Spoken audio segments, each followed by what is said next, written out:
Hello, chart watchers, and welcome to this Tuesday, March 19th, 2019 Market Watchers live show with your hosts, Tom Bowley and Erin Swinland. For those of you joining us for the first time today, welcome to the show. And for our regulars, welcome back. Well, we got more gains on the market again today. Dow Jones Industrial Average currently up 180 points. The S&P 500 extending its recent gains, now up to 2851, up 18 points on the session.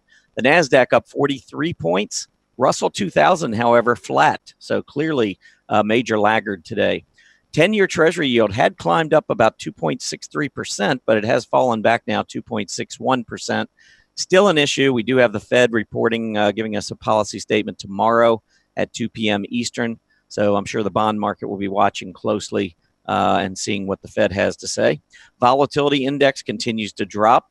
It is down below 13 today, currently at 12.85.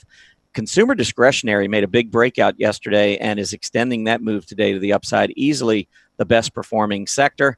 Healthcare also strong today.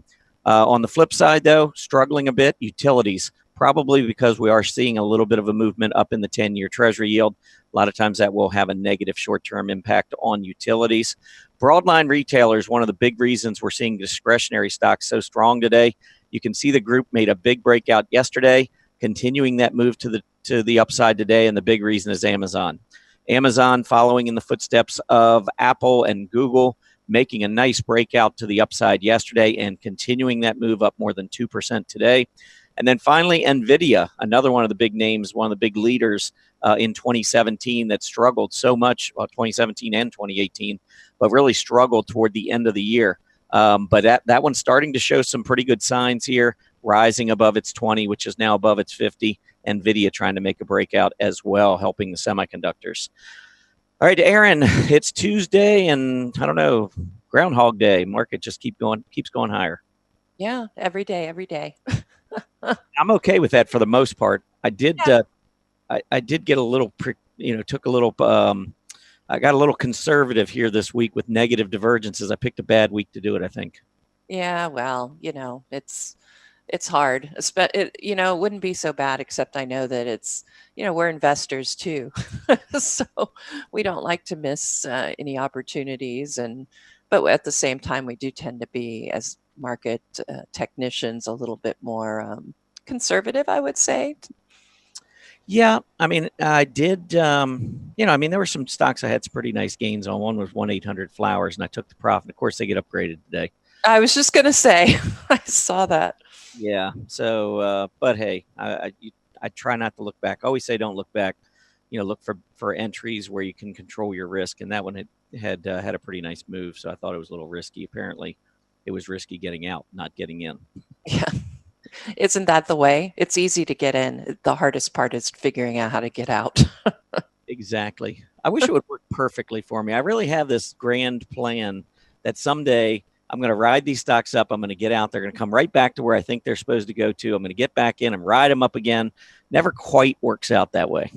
No, but we do our best. We get pretty close. No, sometimes. Anyhow, what do we got today? All right. Well, I know that as far as our upcoming schedule, David Keller is going to be with us tomorrow. Mr. RRG, Julius de Kempenaar, will be with us on Thursday. And then on Tuesday, I'm going to have a workshop, and I'm pretty sure I'm going to do it on reverse divergences. We don't talk about those that much. Doug Bush from chartsmarter.com will be here next Wednesday. So great week coming ahead, as always. Today's agenda, you're going to be doing that workshop on average true range. We do have a poll out there regarding that, so be sure and take that.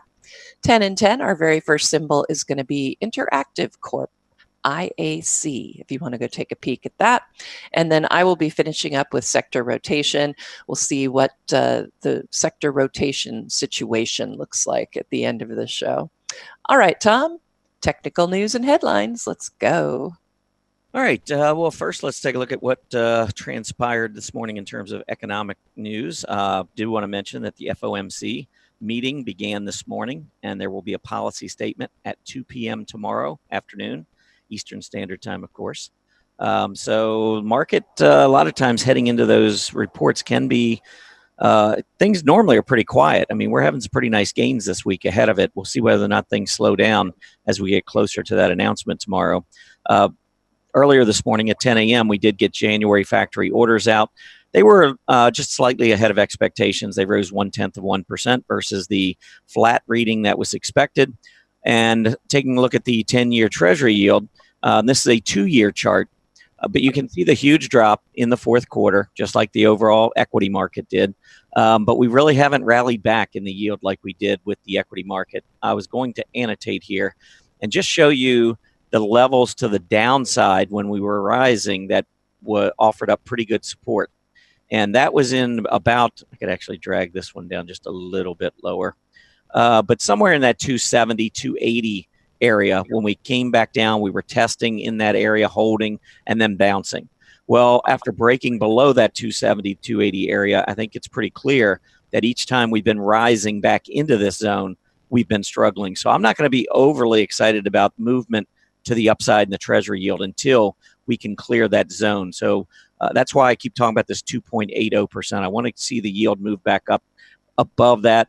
Of course, as the yield rises, money comes out of treasuries, and that money typically will find its way into the equity market. So that's something I'll be looking for as we go forward. As far as some of the earnings reports that came out last night and this morning, mostly smaller companies, Stoneco, Tilray, Health Equity, HD Supply companies, all of these companies probably in that $5 to $10 billion range. You can see that the numbers were a little bit mixed. Tilray missed on their bottom line, but did beat on their top line. And as a result, we had some interesting reactions on these reports. I know I talked about Stoneco a little bit yesterday and thought that they were going to have a really nice report, but just questioned whether or not we would see a reaction, positive reaction. Well, that got answered pretty quickly. They did come out with very, very strong numbers. Easy beat on the top line, $529.4 million versus $465.6 million. So more than a 10% beat above revenue expectations. That's a pretty good beat. And then bottom line, 17 cents versus 13 cents. And you can see the huge volume and the gap up today. So this is certainly a very, very strong stock right now. It's in the software space. Software has been strong. And now you've got a new leader out there among these software stocks. Tilray. Now, Tilray has got a little different chart look to it, especially when we look at some of the these price relative charts. So Tilray has been consolidating for a while. Remember, this one went from 20 to 300 or thereabouts in 6 weeks before starting this decline. And now the stock's all the way back down to 70 right now, way off of that earlier high. At some point, it's probably going to turn back up. But one thing you have to realize about the stock, it's only got 15 million in revenues. Just came out 15.5 million. They were only expecting 14 million, so it was a nice beat. But they did miss on the bottom line. And again, when you look at a stock like this, it could be a simple case of the stock needing to grow into its market cap. Still not a very big company, but it is in a huge market, the cannabis market. HQY. This is Health Equity. They beat top and bottom line. And I actually like what's going on here. This is another stock in the software space. I like the fact that it's trying to break out above this gap resistance, which is exactly where it failed back in early March and pulled back. But if you look at the relative strength on HQY, as long as we continue to see this relative strength, advance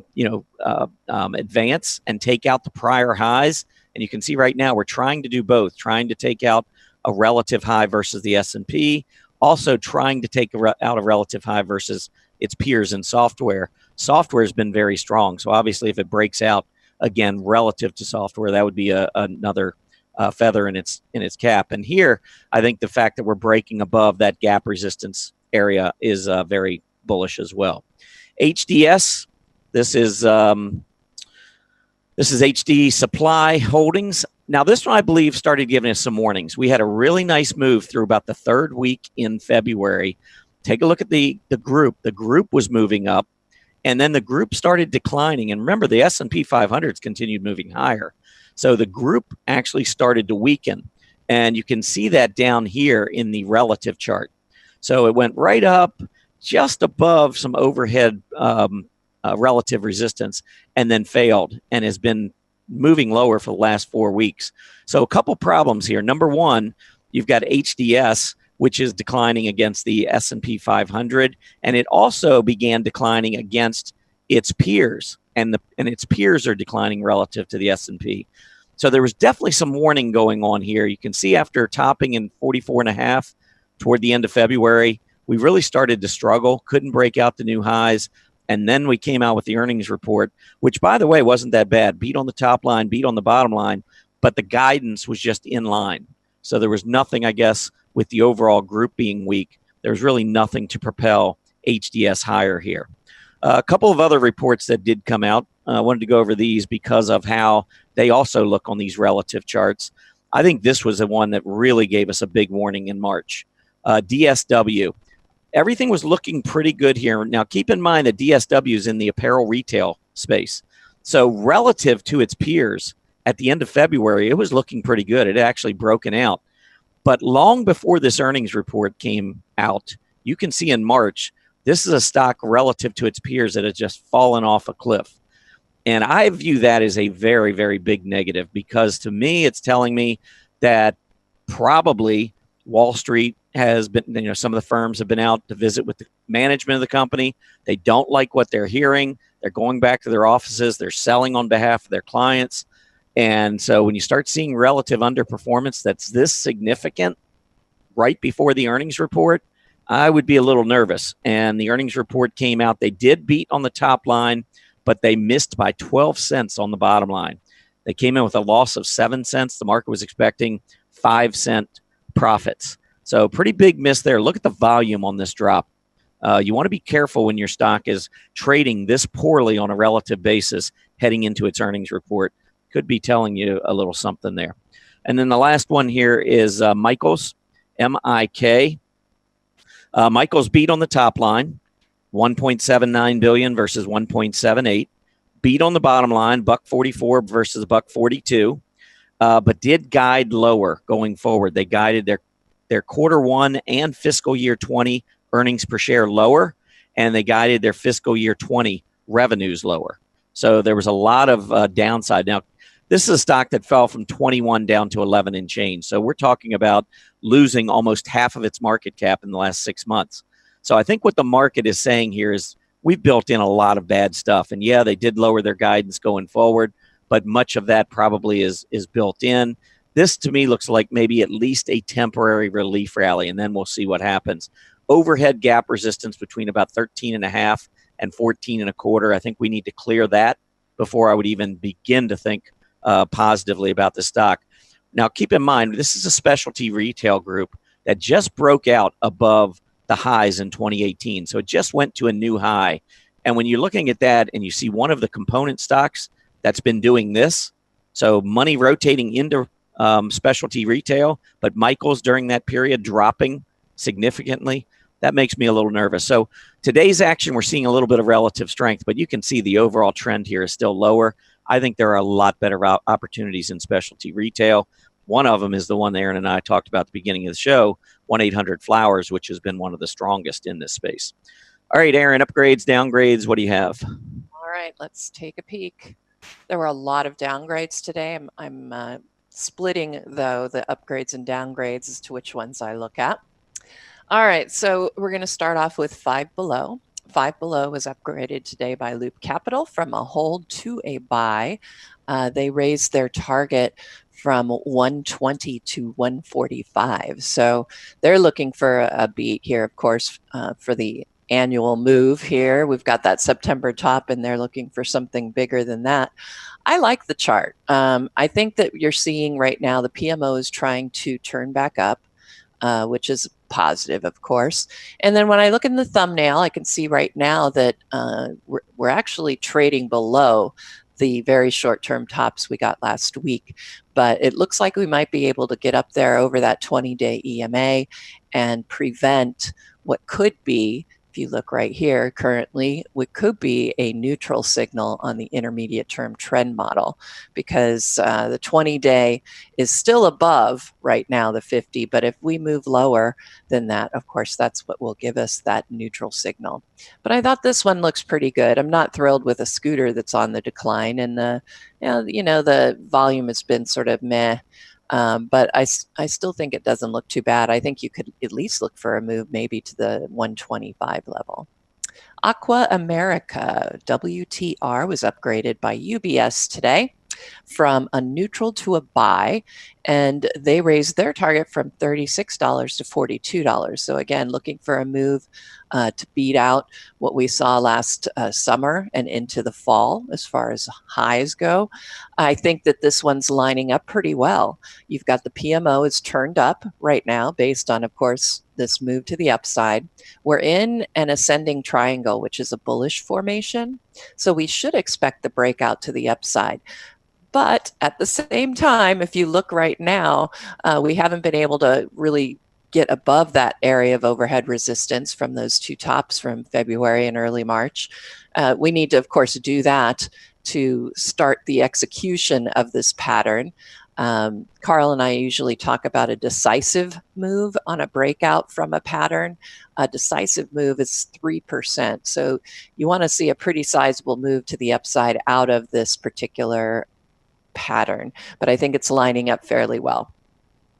Next upgrade, Zuora, Canaccord Genuity upgraded ZUO from a hold to a buy. And again, I'm liking this chart.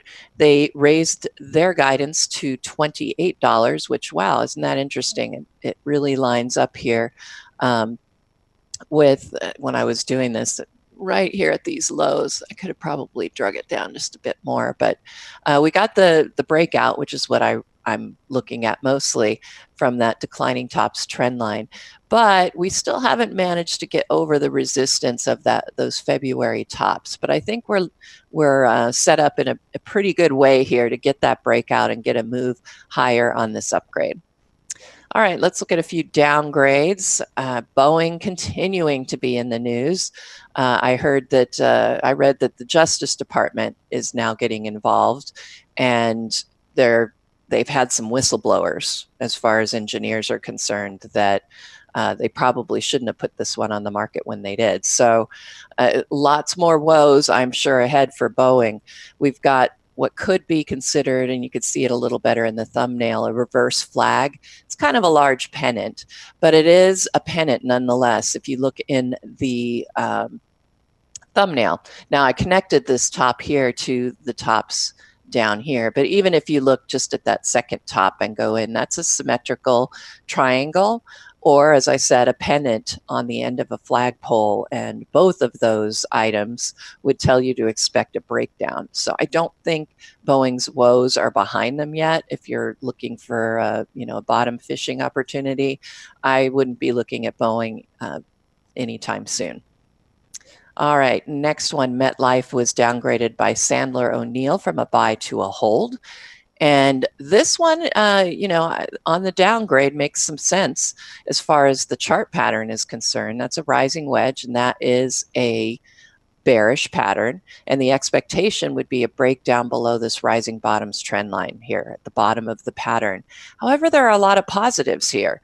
You've got the 50, of course, crossed the 200, so that put this in a bull market configuration or a bullish configuration.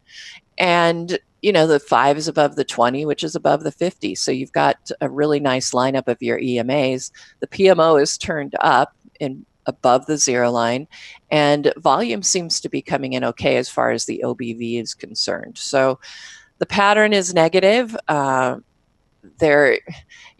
when you see some of these positives here, I wouldn't be looking at it necessarily to execute that pattern anytime soon, just based on these indicators, but we'll have to see how that shakes out.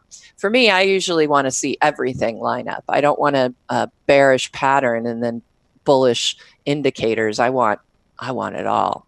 So I'm looking for good setups based on all of my indicators and the chart patterns.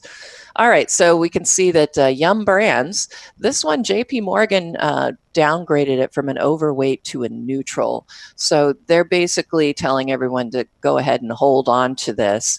It's in a rising trend, tried to get above that. And honestly, if I had looked at this chart yesterday, based on the bar we have here, I would be looking at it as somewhat like a parabolic, in which case you should expect a breakdown down to the last area of consolidation, which would be right around here at that 95.50, it looks like, level. So I'm expecting a breakdown from this rising trend channel, which is quite steep. But OBV still looks okay. And the PMO is decelerating here, but it's been on quite the tear as far as acceleration is concerned. So it might take a little bit longer to turn that train around. And that's all I have for upgrades and downgrades. And there are the extra ones in there that I didn't go over. 1-800-Flowers, as we were saying, Southern Copper were other upgrades. And then you can see just a loaded area of downgrades, everything from Immunogen to Vertex. WorldPay was also downgraded. I guess FIS is getting ready to be bought, or they're merging basically into a bigger tech, fintech company. But they got downgraded on that, so interesting. All right, Tom, how about let's look at ATR.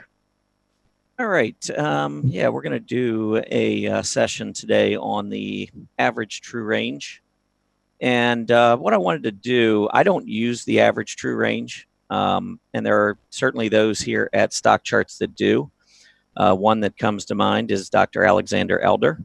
So I would highly recommend, if this is something that begins to interest you or piques your curiosity, you may want to check out his books because he does use this in terms of guiding him in his trading. So that would be one person to follow for sure. The average true range was first developed by J. Wells Wilder back in the 1970s to measure volatility. So he featured it in his 1978 book, New Concepts in Technical Trading Systems. So that's a book, I think, that also looked at parabolic SAR, RSI, and maybe one or two other technical indicators that were considered in that book. So that's another book maybe that if you want to get more information on this, you may want to take a look. When we talk about average true range, the first thing you have to do is calculate the true range. You can't get an average of something until you actually have the individual data to average out. So the true range, and I just pulled up Trade Desk as an example here. I want to go through some definitions first, because I don't use any technical indicators unless I understand how they're calculated and what they mean and what their purpose is, because otherwise you just have lines on a chart. And that, to me, is not a good idea to trade off of just based on this line points this way, this line does this. If you don't understand what the lines are and what's going on, I really think that's a big mistake. So we'll go through and talk a little bit about some of the concepts, some of the topics, some of the definitions, and then we'll talk about the practical application and use of the average true range. Okay, so true range. If you're looking at the true range, ideally what we're trying to do here is to identify a form of volatility by looking at the range of a stock's, in this case, daily volatility, looking at the highs and lows, and just tracking that so that we have some foundation as to the typical range for a particular stock. So the true range is calculated by using one of these three calculations, and it's the highest of the three. So we either take the current high. So if we're looking at today, if we were looking at this, we'd look at today's high less the current low. So what's the spread in today's candle? Or we would compare the current high less the previous close. So we're looking, and this is based on absolute value.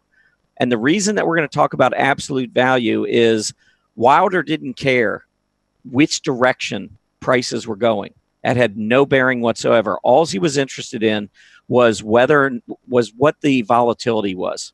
what that range was, the true range. So we take the current high less the current low, or the current high less the previous close, or the current low less the previous close, to determine, and those last two, again, based on absolute values, to determine which one of these three is the highest.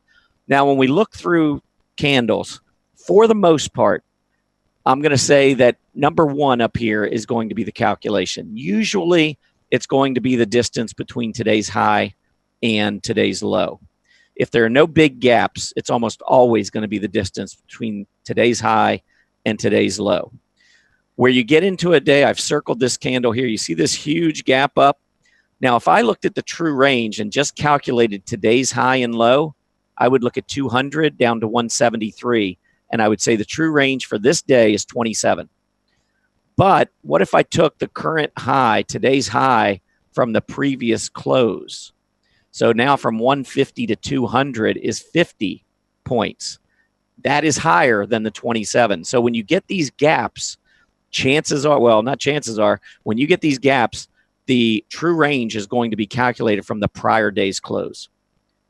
Very important, because Wilder did consider where we were yesterday versus where we're trading today, kind of a thing. All right, so you go through this calculation, and you need 14 days of these true range individual daily calculations. And again, this is a daily chart. You can use the ATR, the average true range, on an hourly chart. You can use it on a daily chart. You can use it on a weekly chart, a monthly chart. And I would say it's based on, and this is just my opinion, my interpretation, but it's based on the type of trader you are. If you're a long-term buy and holder and you're using ATRs on a 60-minute chart, I don't understand why. That wouldn't make any sense to me. And likewise, if you're a day trader and you're pulling out the monthly ATRs, don't really understand it. You need to have it set up to coincide with the type of trader and the type of trading strategy that you follow. All right, so what is the average true range? If this is the true range, if taking these numbers individually is the true range, what's the average true range? Well, the default on stock charts, if you pull up the average true range, and I'll talk about this a little bit more, but you'll see up here, ATR and in parenthesis 14, that's the default, 14 periods. So in this case, 14 days. And what it does is it looks at the last 14 days true ranges, adds them up, divides them by 14. And that's where you get this 8.466. It's from looking at the last 14 days and calculating the true range based on what we just talked about, dividing by 14. That's how you'll get that number. Now, obviously, the period starts, the first day of the period is actually based on the current high versus the current low.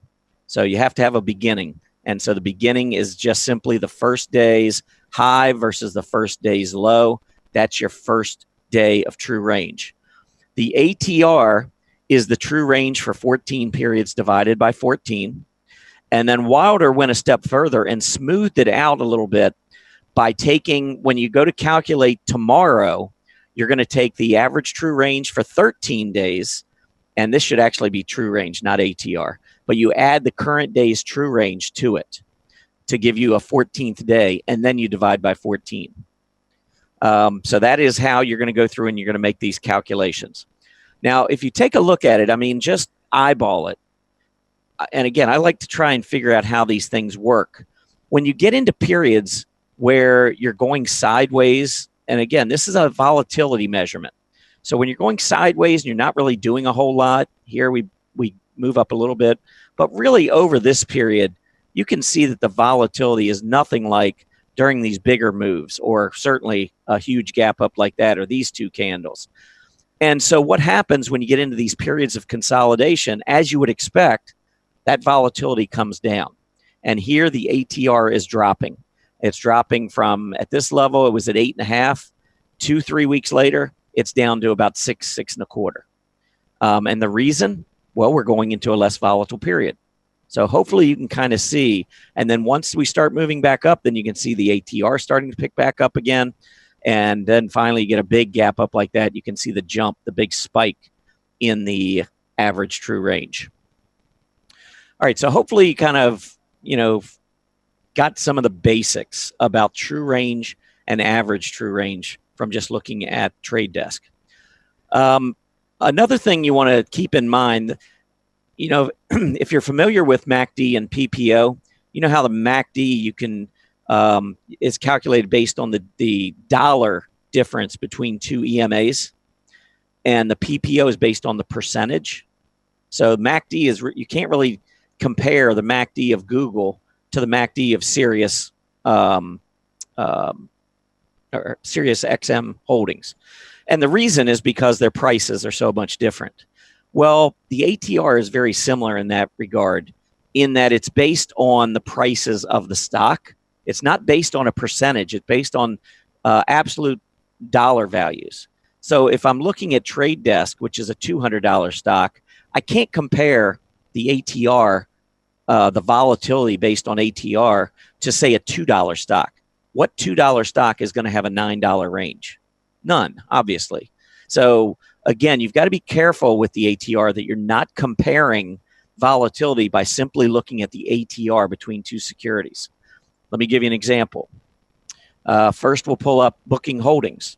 Booking Holdings is currently almost an $1,800 stock.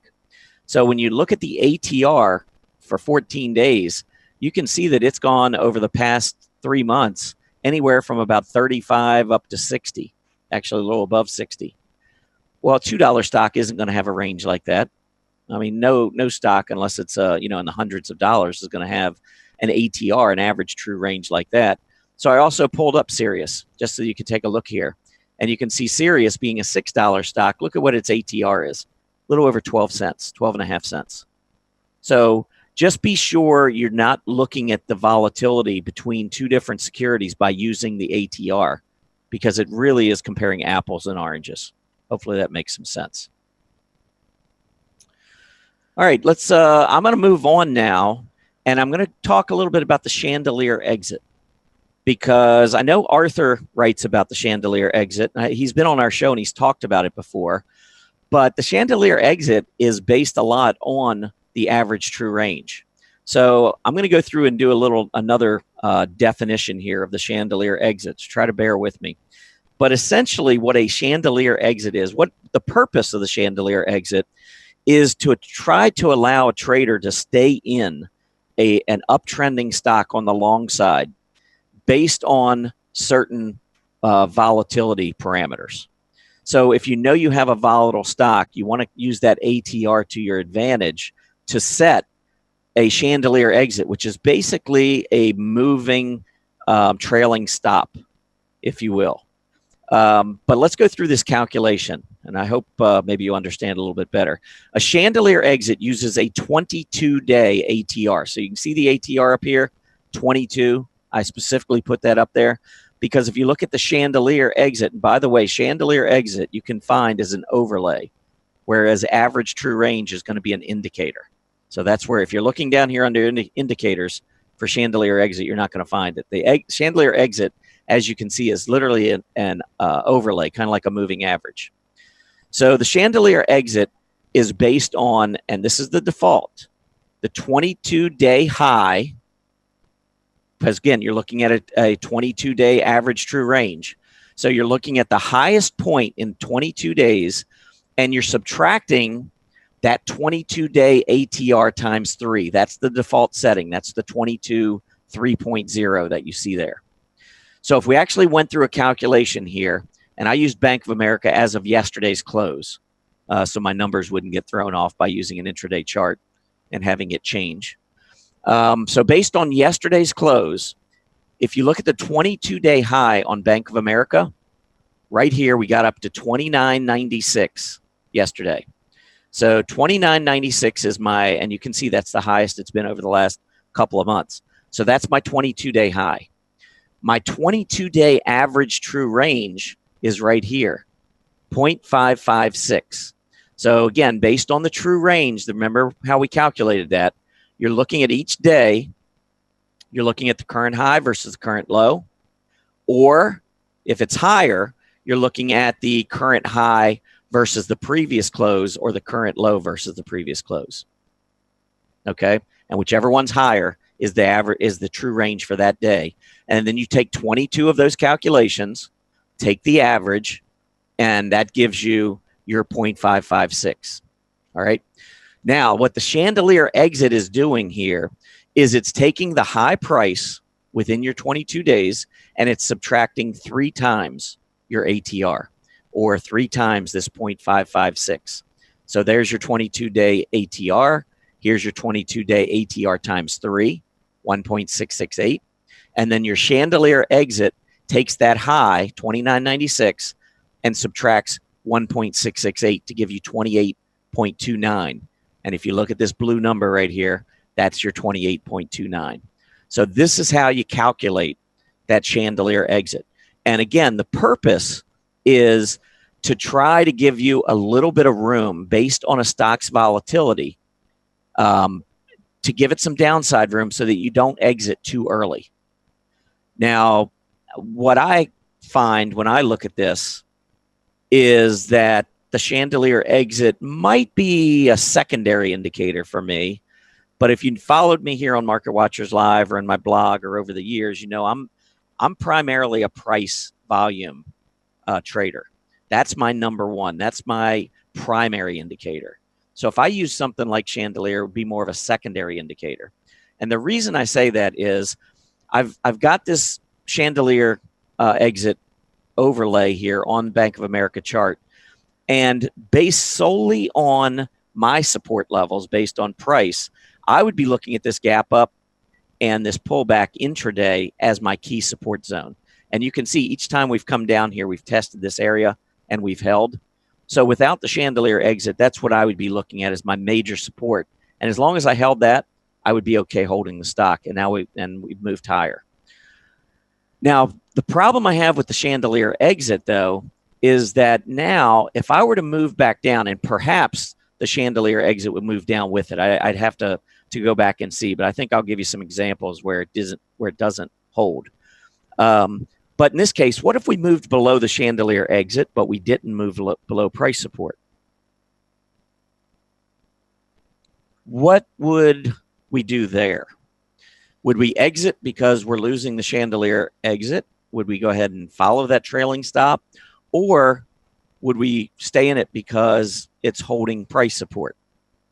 And I know you've heard us talk about on the show and others that come on the show, analysis paralysis. And this is why I limit the number of indicators I have on my chart. Because if I were to put the Chandelier Exit on here and I see it go below the Chandelier Exit, but it's still holding my price support area, I would begin to question, okay, this tells me to sell, but my price support tells me to hold. And then I'm going to look at the PPO, and maybe the PPO is going below the center line, so that would be telling me to sell. And then maybe the RSI is just above 40, which would say hold it. You can kind of start to see how different indicators start to give you different opinions. And what I think I would do, and I don't know, I'm just trying to be honest, I think I would begin to pigeonhole some of my stocks and say, well, you know, this tells me to sell, but this other, I got 2 things that support holding. And I would start to probably head more into that analysis paralysis mode. That's why I try to keep things as simple as I can for me and what works for me. And that may not be at all what works for everyone else. But I think the point here is that the Chandelier Exit, I think, is a great strategy, a great technique. It's a disciplined approach. There's no judgment involved. We have exact numbers that we're following. But Chandelier Exits don't take into account any volume. So if you're a volume trader, what if we came back down and we went just below the Chandelier Exit, but it was on very light volume and we're holding price support? I don't know. What do you do? For me, I would probably not pay attention to the Chandelier Exit. But it's designed to be very disciplined to take you out of positions when it fails. So anyhow, I just want to point it out that you're going to have other indicators on your charts, and the Chandelier Exit may play a role for you. It may be a great addition to your arsenal, but you do want to be careful because it can create something that is conflicting with other parts of your technical analysis, and you just need to be aware of that. And be aware that it is a mechanical formula. It is a calculation. There's no bias in here whatsoever. It's strictly based on the actual numbers on the chart. Now, the reason for the 3, by the way, ATR, if you want to give a stock a little bit more room, then you want a higher multiple of your ATR. If you're much more disciplined and you want to see a stock going up, and if it starts to give you any kind of movement to the downside, you might want to cut that to 2 or maybe 1.5. 1, you're probably going to get stopped out a lot. And even 1.5 or 2, you're probably going to get stopped out a lot. But again, it's up to each individual trader. I can't tell you what works for you or what you should use. I think it's up to each individual trading strategy. And I would put it on the chart and maybe paper trade or just kind of watch it for a while before you use this as part of your trading strategy. All right, so let's take a look at the ATR and the Chandelier Exits on a weekly chart. And I went back and I looked at Apple and pulled up Apple over the last 5 weeks. So now I'm not looking at daily, I'm looking at weekly. And so the ATR and Chandelier Exits can be and often are used on charts other than daily. This is a weekly chart. So again, someone who's looking at a big picture doesn't want to get stopped out by the daily swings that we see from time to time, wants to look at this more of a daily basis, or excuse me, on a weekly basis. So here you can see 2014, Apple continues to trade above this Chandelier Exit, which is based on 3 times the 22-week ATR. And we wouldn't get stopped out until right in here when we broke down. So you can see all these successful tests of the Chandelier Exit without actually breaking down. So you can see where you'd probably hold this a little bit longer. But here's your breakdown. Well, it got you out. First close below here. Got you out. Probably would have saved you quite a bit to the downside, maybe 20% further drop. And then it went sideways for a while and really didn't start trending higher until a year and a half later. So I think that the Chandelier Exit would have worked beautifully there for somebody longer term. Now, as we start moving up again, you can see the Chandelier Exit going with it. So if you're back in and you're trending higher, you're just riding along. Chandelier Exit doesn't tell you to get out, so you just stay with it. But look at what happens here. Back in June of 2017, we went just barely below. Now, here we went barely below, and it was a good decision. Here we went barely below, and look what it did. It had been pretty upset. Stock went from 140 to 160 in about 2 months after you would have gotten stopped out using the Chandelier Exit. Same thing here. We have 3 rough weeks. We go down, and what I'm noticing here is higher lows. So if I'm looking at this chart, I'm not really upset with it, but Chandelier Exit has told me to get out twice, and they didn't work. So again, nothing in technical analysis is going to work perfectly every time, and you have to take that into consideration. You have to understand that this is a mechanical formula. It's there to help provide you some discipline in your trading, but it is not the answer every time. And you might say, well, maybe I'm just not using enough. Maybe I need to have 4 as my ATR. Well, if you're using 4 times your average trading range on a weekly chart, because remember, as soon as your stock starts to go down, the Chandelier Exit's going to go down with it. So sometimes it's just going to ride down underneath your price if you give it too much room. So it really is an art trying to decide where, based on your own trading style, where to put that Chandelier Exit and how to use it, what calculation to use, how many times the ATR. But here you can see outside of those 2 breaches, we actually continued moving higher, and it wasn't until November of 2018 that we had a big drop. And by the way, Chandelier Exit, I'm talking about it from a long perspective, but when you get into a stock that's on the downside and it's below your Chandelier Exit, that becomes your trailing stop on a short trade. So it works in both directions. Remember, the Chandelier Exit is based on the ATR. The ATR doesn't care whether it's going up or down. It's absolute value. So this is not the direction of the Chandelier Exit is not necessarily telling you that you should short it when it rolls over or that you should go long when it goes up. It is simply trailing the overall trend based on however you set up your parameters. All right. So I wanted to give you an example. So here's 1-800-Flowers. And currently, obviously, the stock got the upgrade gapping up today. And I'm doing this also on my relative chart. So what I did is I just made the assumption, okay, let me pull up my relative chart on 1-800-Flowers, and let me put the ATR in here, and let me put this pink line in, which is the Chandelier Exit, to just give me a little bit of an idea of what I might have, what I might have done or be doing. Well, one thing, it would have kept me in. I would still be in it right now instead of taking my profits. So that would have been a good thing, because it is disciplined. As long as it keeps going up, it just follows it and goes along and tells you to hold. And you can see the Chandelier Exit right now, 1742. Stock is trading at 1869.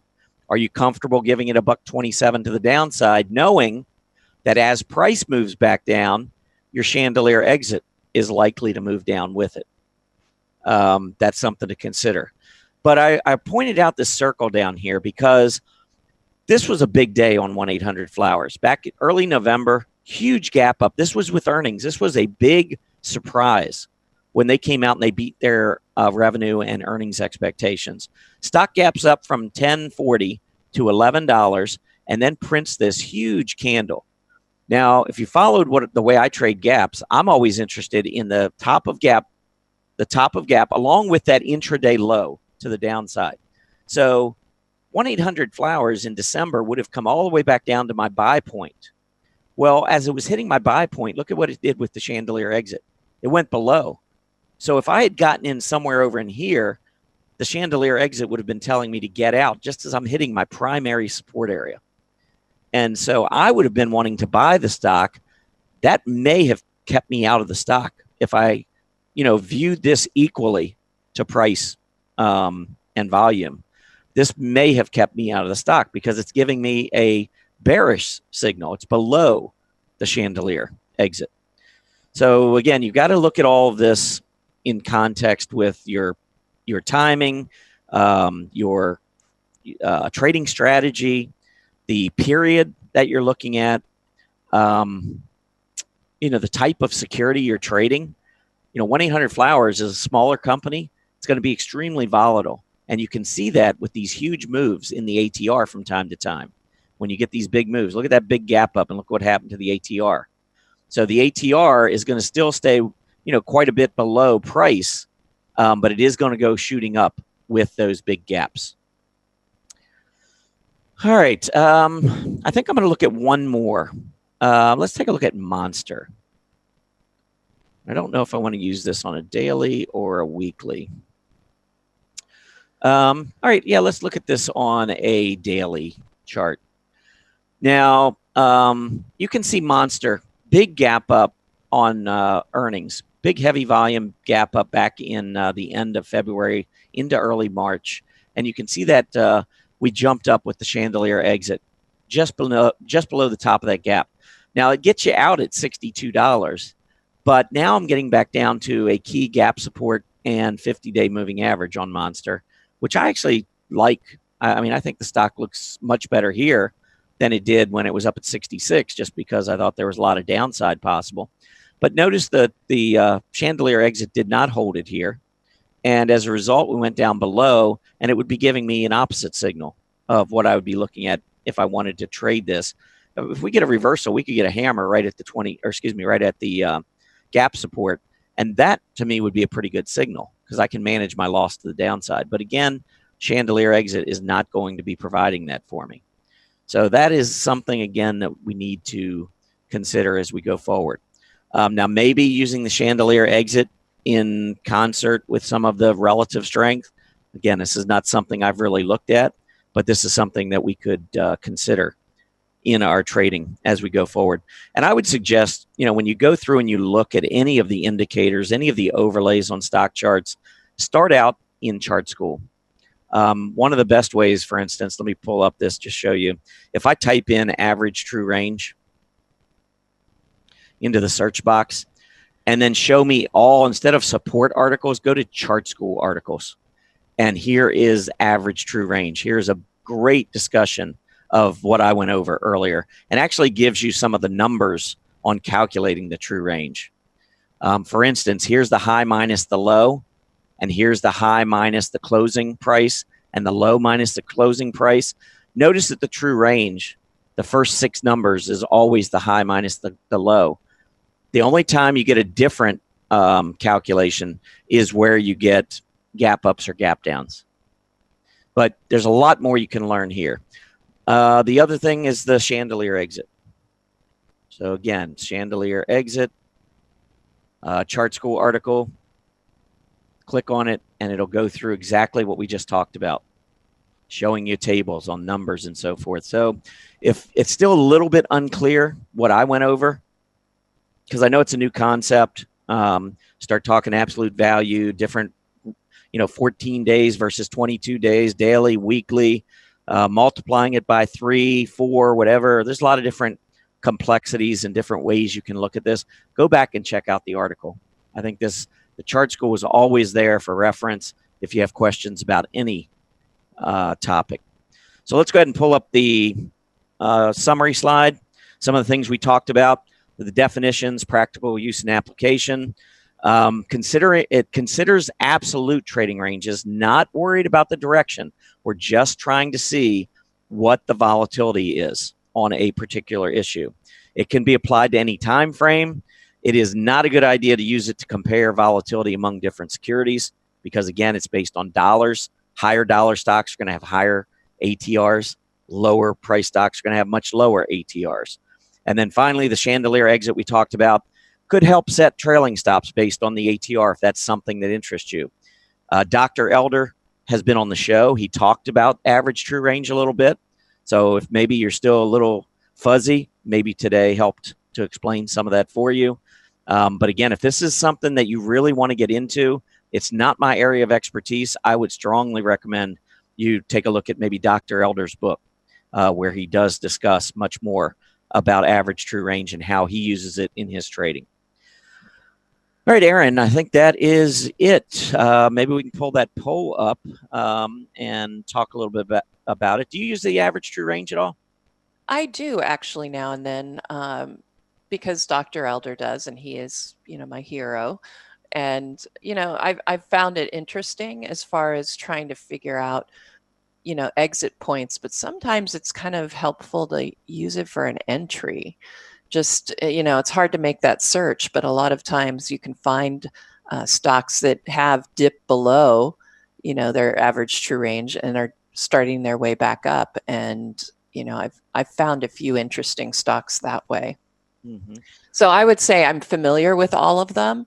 I had to study it all for the CMTs. So I'm pretty knowledgeable on the subject, but I don't use them regularly at all. Yeah, I hadn't really looked at it too much. I mean, I would throw myself in the category with I have limited, or I wouldn't say no experience. I mean, I've certainly had experience with it, but I don't trade with it. So I haven't had trading experience with it. So I could have gone with the number one answer there.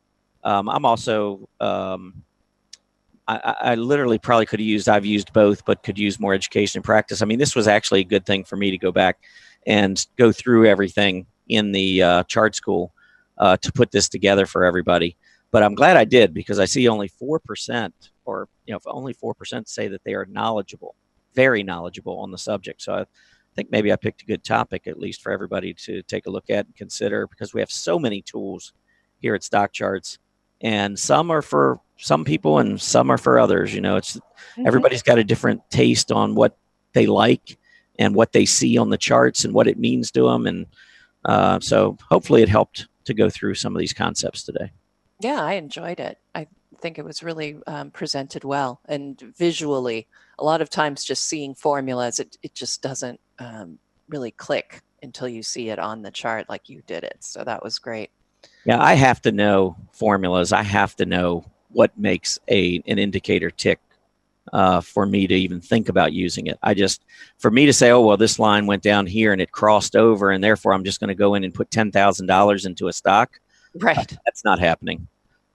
So yeah, I think knowing the way it gets calculated, hopefully that helps to maybe trigger something, whether, that's something that our viewers would be interested in using or not. But I would just continue to stress practice with it. If you're not familiar with it, make sure you understand it, see how it's working, maybe even go back and back test it. Maybe if you didn't do well on a couple trades, go back and look and put in that Chandelier Exit and see if you had used it, would that have helped your trading? in the past. I mean, you may find that this is a great tool that you can use going forward. Yeah, I agree. And people must have been very interested because we didn't get that many requests for the 10 and 10.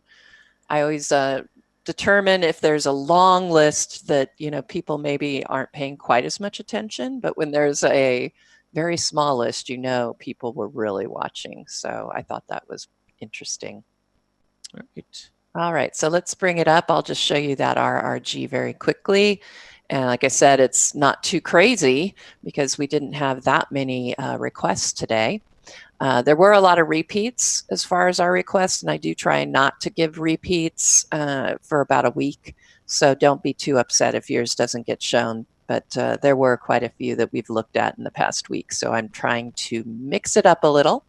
But the most popular, regardless of whether we've looked at it, will be the second symbol. So just go in there in the chat room and start liking. All right. But let's go ahead and start. Yes, IAC. All right, Interactive Corp. I like the stock. I think that we got a nice little cup here off of an uptrend. Cup handle coming back to the 50-day moving average, holding on to gap support, and now starting to move back up. And you can see the volume coming back in on the move to the upside. So overall, I think this is a really nice pattern. You are in the internet space, so you can see the internet stocks on an absolute basis have pulled back a little bit.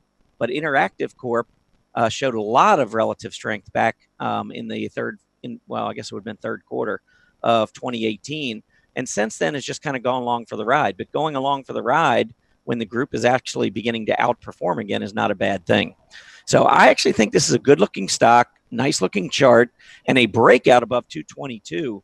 That would measure probably about another 60 points to the upside. So watch for a heavy volume breakout above 222, but I like IAC.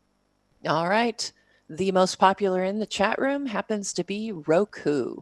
So Roku is next. Yeah, Roku had broken down below the 20-day on big volume, but it has climbed back above it. I think the overall trend here looks pretty good. And you can see on a relative basis, the group, and this is computer hardware, the group is starting to show some relative strength. Roku has been showing relative strength, and Roku relative to its peers has been showing relative strength, even though we did get that pullback. So I'm gonna maintain a bullish bias. I think the last time I looked at this, I indicated that Roku, the best entry would be down at that gap support area, that 55, and maybe even down to the bottom of gap support at 51. Although I think top of gap support with that kind of candle, I wouldn't be waiting for 51. And you've also got that 50-day moving average. I expect in the near term that we'll probably see Roku trend maybe in a range. So after gapping down on some volume, I think if we draw this line right there across, I think $70 is where the selling kicked in after that gap down. We rose back to 70, and then we saw selling take us all the way down to 60.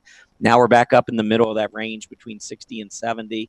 I think we're going to trade in this range for a little bit. It's a huge move on Roku, so I'd be expecting some consolidation, and I would still stick with my best entry on this chart.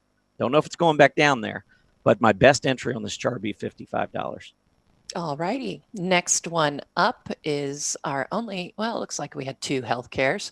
One of our healthcares, Dexcom, DXCM. Yeah, this is a nice looking chart, actually. It was a gap up with earnings. It pulled back. It's on my strong earnings chart list. I really like this one. We've tried multiple times to break out at 155, and we've been consolidating sideways for months.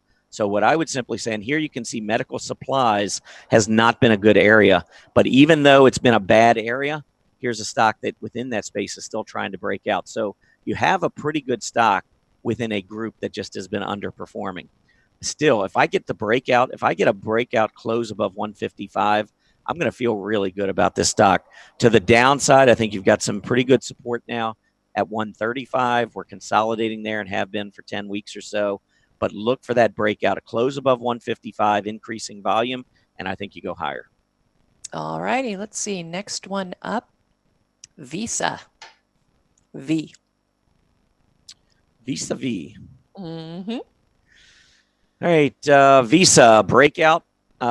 It's considered in the software space. I'm not sure about that one, but we do have the breakout. I think that the stock looks really good here. Nice volume supporting this push to the upside. I would be a buyer if it comes back down, test that 20-day, and you can see how important the 20-day test has been over the past 6-7 weeks. A test of that 20-day and price support around 150, in my opinion, is best entry. All right, let's look at one that was new to me. Terra, NTRA. It is a healthcare sector stock. All right, yeah, I like the breakout with volume of the downtrend. It looks like the downtrend may have been broken previously, but there wasn't a whole lot of volume. And it's starting to show some pretty good strength. The only problem, again, is medical supplies. It's in that space. But let's take a look at the downtrend that was in play here. So I think you can kind of draw the line here. Tops coming down. We broke through, but I don't really see a lot of volume supporting this move. We pull back. We do back test that breakout, the trend line, and then we move higher. But I really like the volume here. So if I was annotating and wanted to just take some notes, one of the things that really stands out for me is that move right there with volume. So not only are we clearing this triple top right here, but we're doing it with volume, and we've already started an uptrend. So yeah, this is one that I like, and I would be looking maybe at that rising 20-day moving average as my key support. In addition to that 20-day, you've also got now the top of this gap support. So we got a big gap up, heavy volume, hollow candle. So the top of that is right at the 20-day. I like it down, 17 and a quarter, 17 and a half. I think that would be great entry. All righty. Let's see, next one up, PAGS, PAGS, PagSeguro Digital. All right, this is another one I'm not really familiar with. Yeah, I mean, big gap resistance that this stock's got to deal with. I do like the volume that's come in. It is starting to show a little bit of relative strength versus software, but you can look at this and see it's not one of your better software stocks out there. It's starting to show strength. So as long as it holds, say, the rising 20-day, I'd be okay. But I'm going to have problems giving this one much more room than that because it has not been one of the great performers in that space. Price perspective, that's where we had a big gap down back in June. And notice we have not been able to get above 32. Today's high, 31.50. So we're getting close to a key resistance area. And at the same time, you don't have one of the best software stocks. So if I was in it, I would be okay holding, but just understand that this 20-day moving average, for the most part, except for this 1 day right here, has held that rising 20. So I think you're squeezing between the 20-day, 27.5, and price resistance at 32. Breakout above 32 with heavier volume would excite me. All right. Sounds good. Let's see the next one. OSPN, not ESPN, but OSPN, OneSpan Software Company. All right. Well, we got a lot of stocks here I'm not really familiar with. Mm-hmm. Yeah, I love the gap up. And notice when it pulls back and it establishes that low, once it turns back up on good volume, that initial low, I think, creates your support. And this is another one that looks, I think, pretty good. It is starting to show some relative strength. And it held not only the price support, but also you were getting a 20-day test at the same time. So the reason I like it like this is that you've got two different kinds of buyers that will jump in at $19. You'll get the buyers that look at the gap up and see that the buyer stepped in at $19. And then you also get the buyers who are getting running 20-day scans and seeing this stock show up. So I think you've got a couple of different groups to choose from. Now, today it's only traded 50,000 shares, and there are some days when it's somewhat light. So that would be one thing to consider. If I got in, I'd probably keep my position size somewhat small because of the fact that when volume starts to dwindle again, you may have a stock that's not nearly as liquid as some others. It's not illiquid. It's just not as liquid as I would like. But it's in the software space, which obviously has been going up. When it got the gap up, you can see it broke this relative downtrend versus software. And so if it can break back out above this 21.5 area and you see the relative strength begin to turn up again, I think that would be a really bullish sign for the stock. All right. Let's see. This one was downgraded, but I didn't look at the chart. iRobot, IRBT. Yeah, iRobot I know is on my strong earnings chart list. Here's another gap up where we just keep going higher on heavy volume. First test of the 20-day proved to be a pretty good one. We hit it again today. These are the types of tests I would be buyers, or I would be a buyer of. Not a great area of the market, though. So it's one of those stocks where if it fails, you want to pay more attention to it because it's not in a great area of the market. Let's pull up the annotations, though. I think we got a really good price support area. So here, top in August was up at about 118. When we broke above 118, notice every time we've gone back down to this 118 level, we've held. So you've got the 20-day moving average at 121, and you've got really good price support at 118. That is the area, in my opinion, that I'd like to see the stock continue to hold on any pullback. All right. Sounds good. Let's see a bank for you that you probably heard of, Citigroup. Oh, really? Mm-hmm. That's another small company I hadn't heard of. Yeah, right.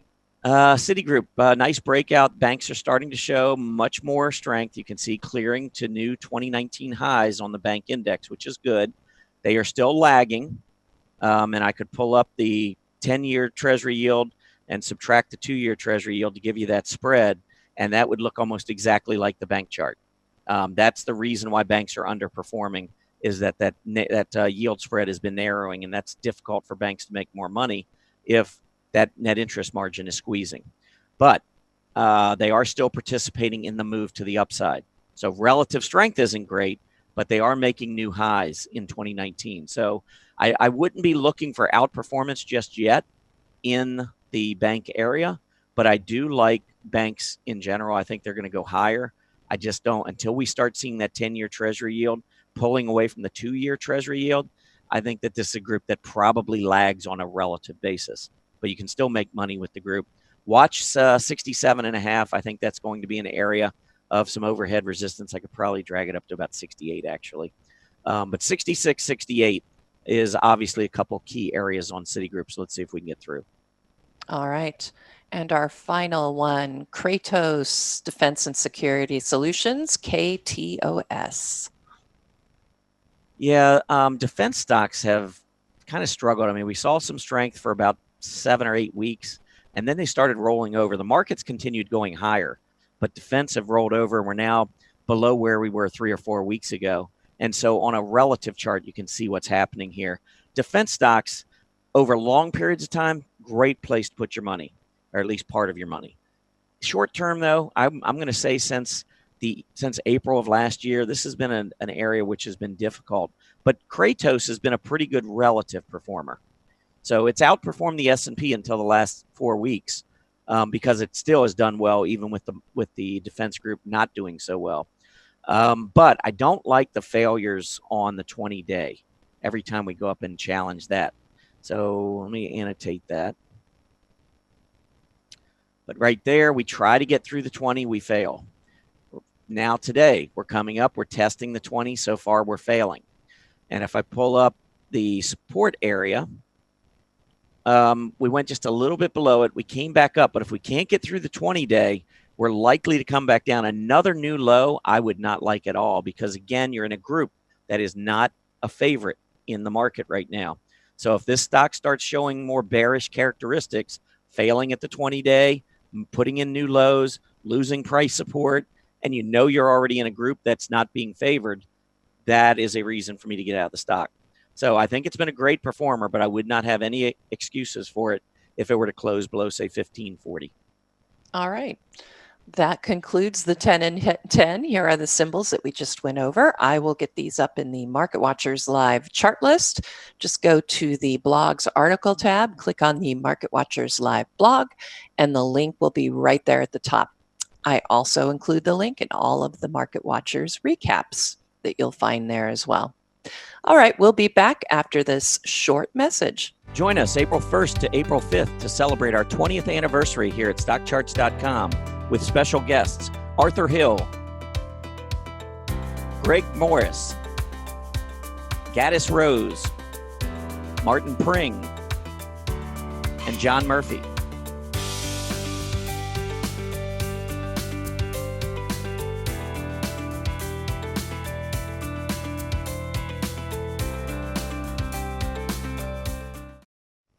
All right, it is time for our final market update. Let's see what's been going on while we've been having fun. As you can see, the markets were moving up, but we're seeing in the last hour or so that we're getting a pullback at this point. The Dow coming back all the way down to yesterday's close, not making a rebound just yet. We got a little bit of a bounce back, but all of the markets, they are still up at this point, so it isn't looking too bad here. I was surprised to see that actually the Russell 2000 is suffering certainly more than any of the other indexes. It started with that move to the upside, but then pulled way back. Volatile trading as it went right back. Now we've formed a double top on the intraday 10-minute bar chart. So I would honestly expect to see some more downside coming out of the Russell 2000 and the small caps. TSX Canadian markets are down slightly right now with a similar double top situation. Treasury yields opened higher, but have pulled back and currently are reading 2.609%. The VIX is spiked a little bit, which was rather interesting, likely due to the spike and downward move that we saw in most of the major indexes. Currently, though, it looks like it's sitting at 1342, which in the grand scheme of things still would put us in the complacent category. UUP, the dollar is lower right now on the day, only down about 0.1%, reading 25.75. Gold, GLD, big gap up, pullback, currently reading 123.40. USO, we started the day upward and now we have been trending lower, continuing that, down 0.16% for USO at 12.29, and TLT, big gap down on the morning, but we have made some progress to take back most of those losses, but it looks like we might be coming right back down. Could be just testing this 121.40 area, which was the intraday low yesterday, or 2 days ago, I'm sorry, on Monday. Friday. And let's see, quick look at our sector summary. I'll be talking about this more shortly, but you can see all sectors doing well, except for the industrials. And let me just make sure that this is right because things have changed a lot. Oh, that's the 1 month. Here we go. Intraday. Discretionary and healthcare certainly leading the way, up almost 1% right now. Utilities in the negative right now, down over 1%, and real estate is also in the negative at this point. And that's all I have for the final market update. I'm going to pass it back to you, Tom. All right, I just want to go into the dashboard and just make sure everyone, especially anybody who's new to the program, on your dashboard, if you're a member, you can set up these technical rankings. You can see the scooters, and I've got small cap, mid cap, and large cap. And if you put the top up, it's telling you which stocks are moving the fastest in terms of their scooter rank. And sometimes I'll just drill down and take a look. For instance, here's NLNK. If you're looking for trading ideas, here's a stock that moved up above its moving averages. The 20 went above the 50. Nice volume coming in. Sideways consolidated with an ascending triangle. It is breaking that today look at the volume coming in just from a quick glance at the homepage. I think that is pretty awesome. Another one was DS, which I looked at earlier. Yesterday made a breakout. Look at the volume today. Not a huge volume stock, but today it's already traded as heavy as just about any day in 2019. Stock's up 7%, making a pretty big break above the overhead resistance. So just wanted to point out, make sure everybody out there is aware of some of the key tools, some of the really useful tools here at StockCharts. So I will turn it back to you, Erin, for sector rotation. Yep, let us look at sector rotation. So the first thing I want to talk about that I usually do when I do the sector rotation is my sector rotation diagram. It will be hopefully updated soon with the two, well, we've got a few that broke out from financial services technology as far as our sectors are concerned. So they're not all on this, but I think it still gives you a pretty good idea of where we are and what we want to see. So if you recall, after December, a lot of the moves that we made to the upside were in healthcare, consumer staples, and utilities is still doing well, but it looks like maybe it's starting to pull back. We'll look at that chart a little more closely later.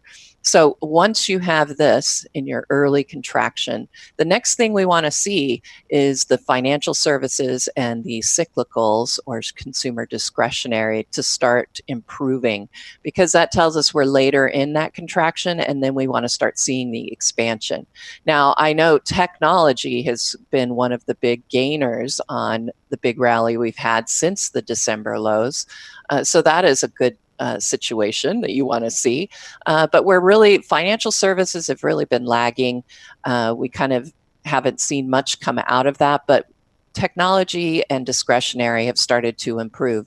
And so I think that as far as rotation, is a positive. Now, I thought we could look at the decision point sector scoreboard just to give you an idea of where all the moving averages are sitting.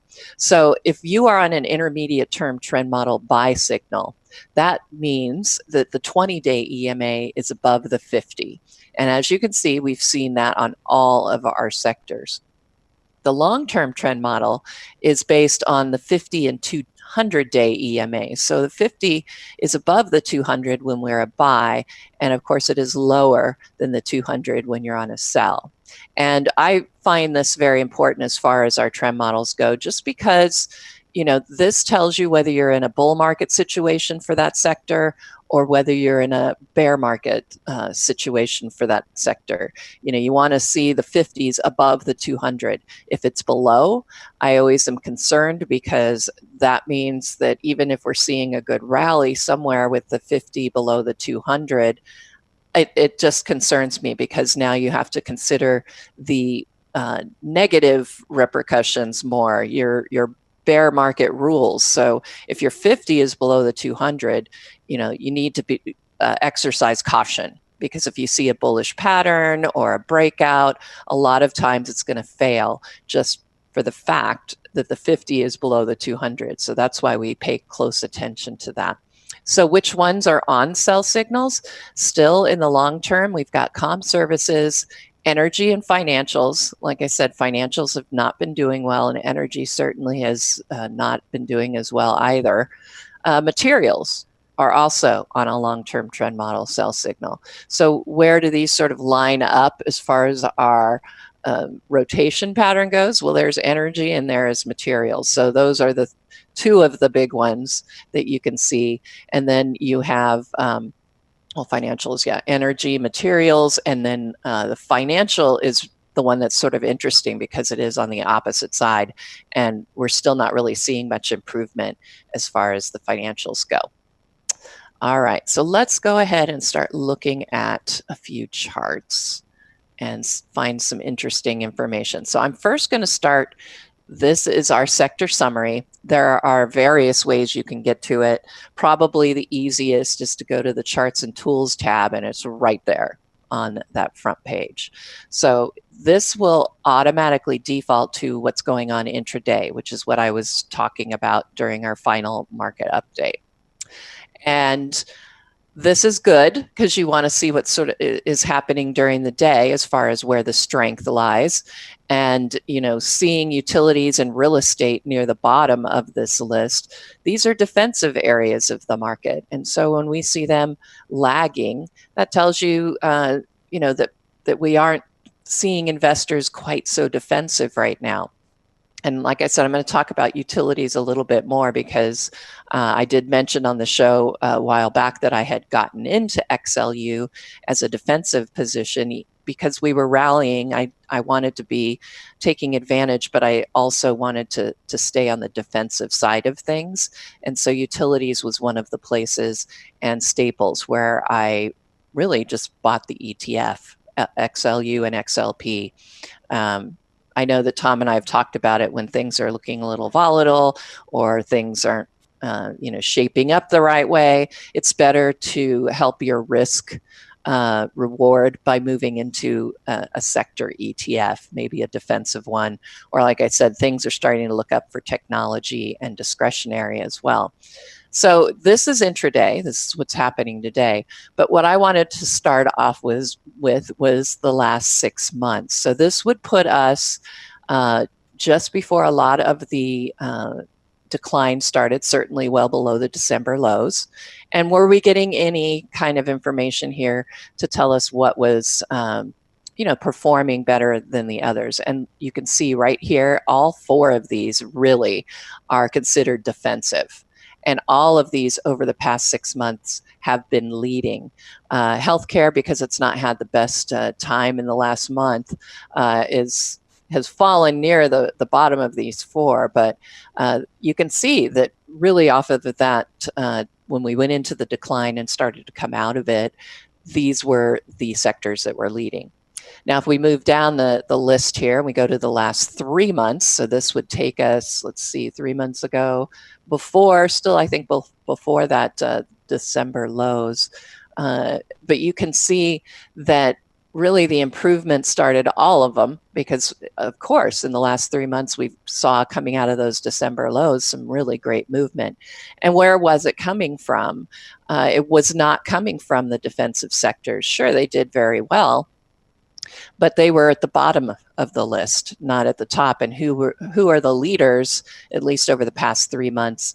A lot of this rally came off of the technology sector and the industrials. I think right now part of the reason they're hurting is, of course, Boeing. But in general, as far as that sector goes, in the last 3 months, that has been one of the leaders, and energy as well. So let's go ahead and look at what happened in the last month. So since February 19th, you can see that utilities are still a leader. And again, we'll look at that chart shortly. But the technology and discretionary areas in the past month have really been leading that rally. And look at technology, up over 6%. So again, these are the ones you want to see performing well. And even financials are now starting to look a lot better in the past month, with an almost a 2.25% move to the upside in the past month, where they, remember, had been suffering as far as the 6 and 3 months go. And then finally, just for the week, what is looking good at this point? Technology is still up there. Interestingly, energy has also been a great performer this week, and financials. And like I said, I want to see that area improve. And now that I'm starting to see that, it looks like our scooter's starting to get a bit higher. All right, so those are the summaries, but there's other ways to look at the sectors and where they're going. And I thought I would go to the sector RRG. I mean, this is the sector rotation setup here, and just see what it's telling us. And remember, we want those northeast travelers, those northeast directions. And really the only two that are doing that right now would be the financials, which again, that's where I want to see some improvement, and technology is still traveling well there. Industrials, like I said, starting to turn down just a bit, and it has had a lot of pressure on it recently. So that's one way to look at it. So it's telling financials and technology are the place. And then what does our candle glance look like? And the reason I do this is because I have my candle glance set to what I want, which has all of the indicators and overlays being the 2050 and 200-day EMAs, and then of course my PMO and the signal line for it. So I like to look at the candle glance as well to give me a feel as far as the decision point scoreboards go. And what is interesting to see, of course, is that most of these PMOs look very similarly. They look similar. But there are a few I would call outliers. So first of all, technology, like I said, has really been on a nice run here through the past 3 months. Look at that nice rise. And you can see we had the sell signal coming in on the PMO. We'll just take a quick peek here. But now we are on a buy signal. My concern here as far as technology is concerned is that it is overbought. But of course, we've certainly seen prices move higher, trend higher, even though you have, an overbought PMO or even a declining PMO to some degree. So right now, it's just been on that really nice acceleration that we got on that rally. And it is on the buy signal. And look at the OBV improving. So I wouldn't be, that concerned about the tech sector, but we are starting to get close to those September and October highs. So could be that time to maybe start looking for the pullback. Now, the other one I wanted to talk about is, like I said, I am in XLU, not particularly happy about today's action, but I did get into it, well, I think it was back mid-February somewhere, and so I've been pretty happy with the breakout. But now I'm looking at this, giving it a second glance, mainly because I do have a PMO that has topped in overbought territory, and I would say very overbought territory. And if you draw the rising bottoms trend line here, this particular OHLC bar is broken down below that. The 20-day is still holding. So I think that's still pretty good there. But I think I will end up locking in profits, at least for half of my position, if not more, just based on the fact that that momentum is starting to switch to the downside. And, you know, really the PMO, as far as momentum shifts are concerned, pretty good.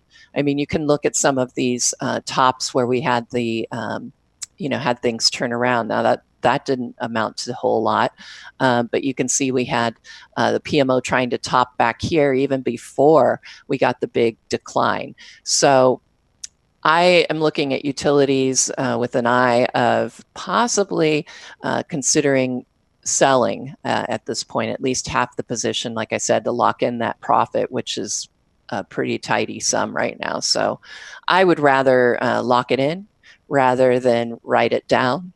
I can always get back in, and honestly, if we get down to that 5650 level, that would be a place I would consider it, and hopefully that PMO will have gotten itself out of that extremely overbought territory, and then you get the bounce there, and it looks like, looks like it could run higher again. So right now, not looking that great. Probably will lock in a couple of profits there. All right, so we looked at the candle glance and we found some areas of interest. That's certainly an area I don't want to be looking in just yet, but where are some of the areas that I might want to be looking in? When you just look at the price action, I know industrials were hoping that they're going to start making that move to the upside. They're trying very hard. The PMO is starting to turn back up, but that looks, I think Carl uses the word a tortured rally. It looks like it's just really struggling to get up there. And again, I think Boeing hasn't helped the situation there for the industrials. Look at discretionary, though. This one got me interested, number one, because we did see on that sector rotation board that everything was looking good. And look at the PMO, not quite gotten the buy signal. And this is really a nice breakout from those short-term tops. So I think consumer discretionary certainly could continue to do well. That might be a place you would look for some symbols maybe. And that's all I had for sector rotation. You can see the summary slide right there. I didn't go over any symbols in particular except for XLU and XLK and XLY. So I did not put those on there, but you can go ahead and look at those more closely later. All right, Tom, time to wrap it up. Can you believe it? Well, it flies by, that's for sure. I do want to point out, too, when you were talking about technology, if folks out there aren't familiar with it, the ETF, the XLK, is actually comprised, 50% of it is Microsoft, Apple, Visa, Intel, and Cisco. 34% of it is Microsoft and Apple. So when you look at the Microsoft chart here with this big breakout, and that 1 month chart we were talking about was from February 19th. So there you can see the huge move in Microsoft. It's the number one component within the XLK. It's about 18% of the XLK. And of course, recently we had that Apple breakout. And so Apple has been strengthening since that February 19th area around 117, also up about 10%. So really these two stocks are the ones that have been carrying that XLK to those kinds of gains that we've seen. Sure. Gosh, I should have looked at the equal weights. Those are always interesting to see if you're getting similar action. There's always another day. We'll definitely get into it. I do want to thank all of you for being with us today. Please remember to complete the survey as you exit. As a quick reminder, Market Watchers Live airs 5 days a week, Mondays through Fridays from noon to 1:30 p.m. Eastern Standard Time. Have a great Tuesday afternoon, everybody, and we'll see you back here tomorrow. Happy trading.